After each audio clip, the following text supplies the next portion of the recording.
Your present situation is not a permanent situation. మీ ప్రస్తుత స్థితి మీ శాశ్వత స్థితి కాదు. Maybe today you are crying for some situations. Maybe ఈ రోజున కొన్ని పరిస్థితుల కోసం నువ్వు ఏడ్చుతూ ఉండొచ్చు. Maybe you are fearing for some situations. కొన్ని వాటిని బట్టి మీరు భయపడుతూ ఉండొచ్చు పరిస్థితులను బట్టి. Maybe you are worrying for some situations.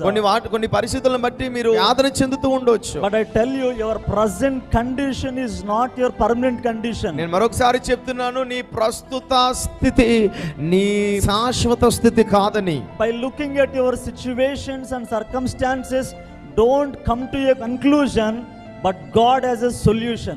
So మీకు కలుగుతున్న పరిస్థితులను బట్టి ఒక కన్క్లూజన్కి మీరు రాకండి, ఒక ముగింపుకి రాకండి. దేవుడు మీ జీవితాల్లో ఏదో చేయబోతున్నాడు. I repeat this word again. By looking at your situations, by looking at your problems, by looking at your circumstances, don't come to a conclusion. So నేను మరొకసారి చెప్తున్నాను, మీకు కలిగిన పరిస్థితులను బట్టి స్థితిగతులను బట్టి ఒక కన్క్లూజన్కి మీరు రాకండి. For every problem there is a solution in the hands of God. ప్రతి సమస్యకి దేవుడి దగ్గర సమాధానం ఉన్నది. Our God is bigger than our problems. మన దేవుడు మన సమస్య కన్నా పెద్దోడు. God's power is greater than the devil's power. దైవపు శక్తి కన్నా దేవుని శక్తి చాలా గొప్పది. God is ultimate. దేవుడు ఉన్నతమైన వాడు. Hallelujah. హల్లెలూయా.